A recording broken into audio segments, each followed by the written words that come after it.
Stack depth forms a mathematical constraint on the decisions which can be made in a hand of poker. After all, you can't bet 500 if you only have 100, and thus our entire strategic framework changes if the stack sizes involved in the hand change. The shortest of the stacks remaining in a hand is referred to as the effective stack. SPR stands for stack to pot ratio and refers to the relationship between the number of chips in the pot and the number of chips in your stack. It is almost always used specifically in post-flop scenarios. If there is $200 in the pot and $600 remaining in the effective stacks on the flop SPR is 3-to-1. This generally is considered a low SPR, while anything above 10-to-1 should be considered a high SPR. The majority of the most significant pots you'll play, however, will come at moderate SPRs, somewhere between 3-to-1 and 10-to-1. In developing a framework for ourselves to confidently adjust to changes in stack depth and post-flop SPR, we need to identify some key principles that can help us in pre-flop hand selection.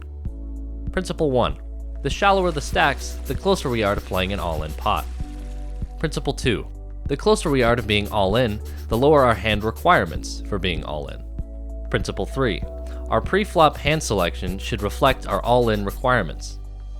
If our stack is 5 big blinds, we are going to be all-in anytime we play a hand. As a result, our equity will be realized no matter what happens. Therefore, we don't need to prioritize hands with suitedness or connectedness, only showdown value. As a consequence, a hand like King 8 offsuit is stronger at this stack size than a hand like 6-5 suited. If our stack is much deeper, for example 300 big blinds, we're almost never going to be all in before the river. As a consequence, we'll need a very strong hand on the river, like a flush or a full house, to put our whole stack in. This means our pre-flop hand requirements should heavily favor hands that make these very strong river hands. Strong pairs, strong suited connectors, or suited broadways and suited aces. At stacks somewhere in between, we'll find our requirements will vary. Therefore, our pre-flop hand selection should be adaptive according to the situation.